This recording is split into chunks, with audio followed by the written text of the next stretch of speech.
Good evening. Our news summary for this Tuesday evening. The government of Seychelles, through the Ministry of Lands and Housing, has signed a memorandum of understanding with the government of the People's Republic of China for the construction of 136 housing units.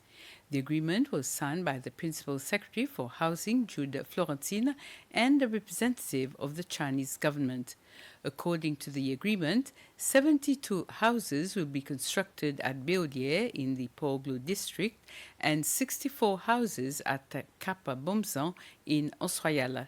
The Chinese ambassador, Lin Nan, stated that this housing project is in response to a request made by President Wevarum Kalawan to the Chinese President Xi Jinping during the China-Africa Summit last year.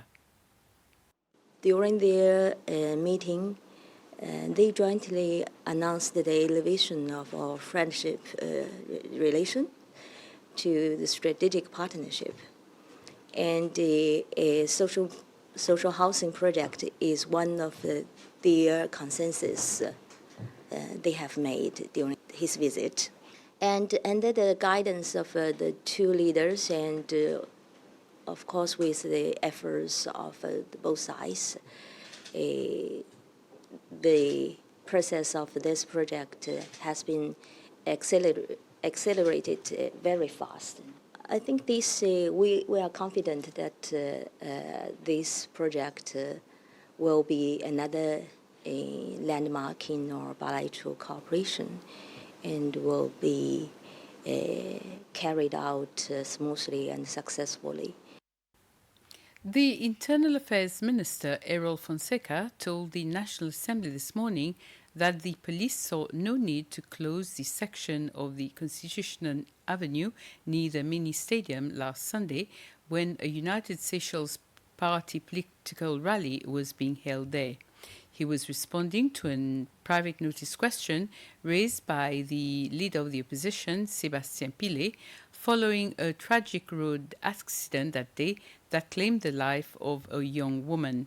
According to Minister Fonseca, the presence of security officers at the scene helped maintain order and effectively control traffic, hence the decision to leave the road open.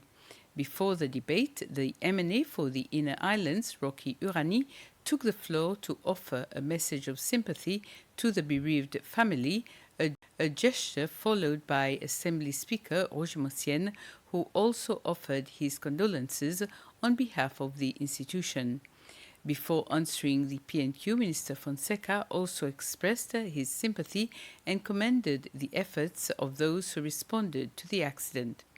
The incident brings to 6 the number of fatal accidents recorded by police since the beginning of the year.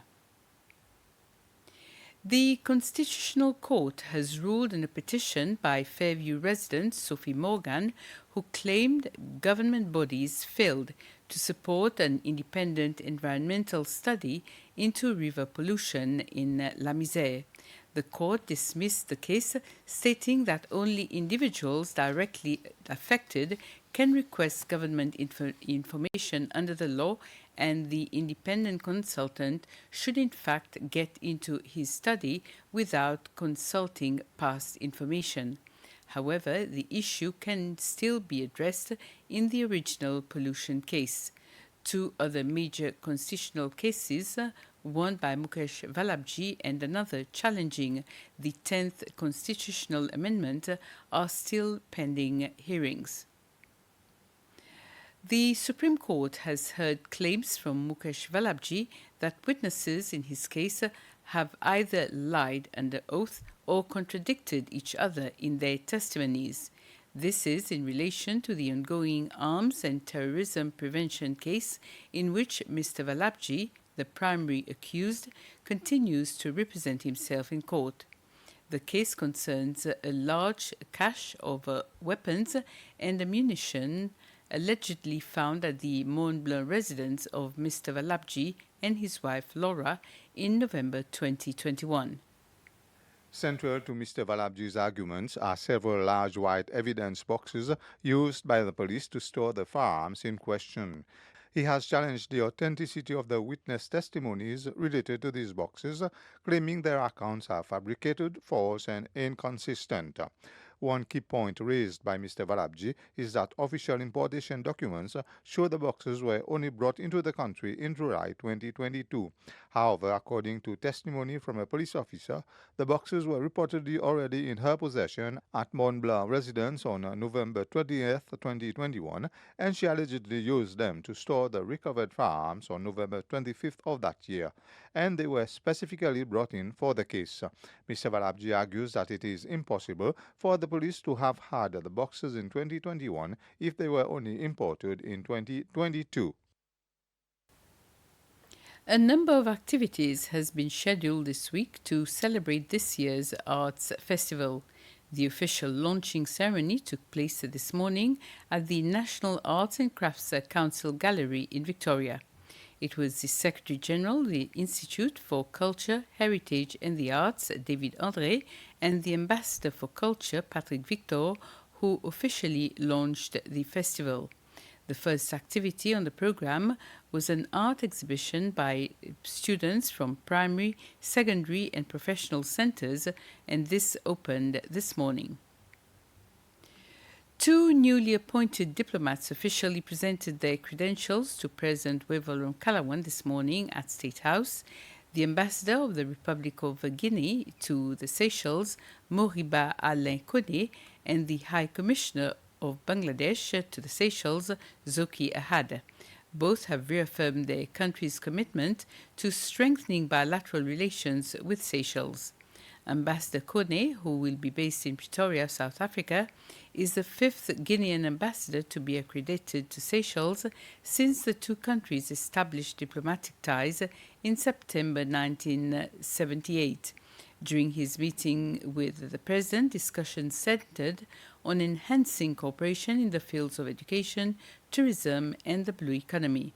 High Commissioner Zoki Ahad of Bangladesh, who will operate from Mauritius, is the sixth representative from his country to be accredited to Seychelles. His talks with President Kalawan touched on all key sectors of collaboration with a special focus on trade. Bangladesh is a production hub nowadays. You just name anything from our garments, medicine, food items, you just name it. Everything we have. And we are sending it, we are exporting throughout the world, including the Western world.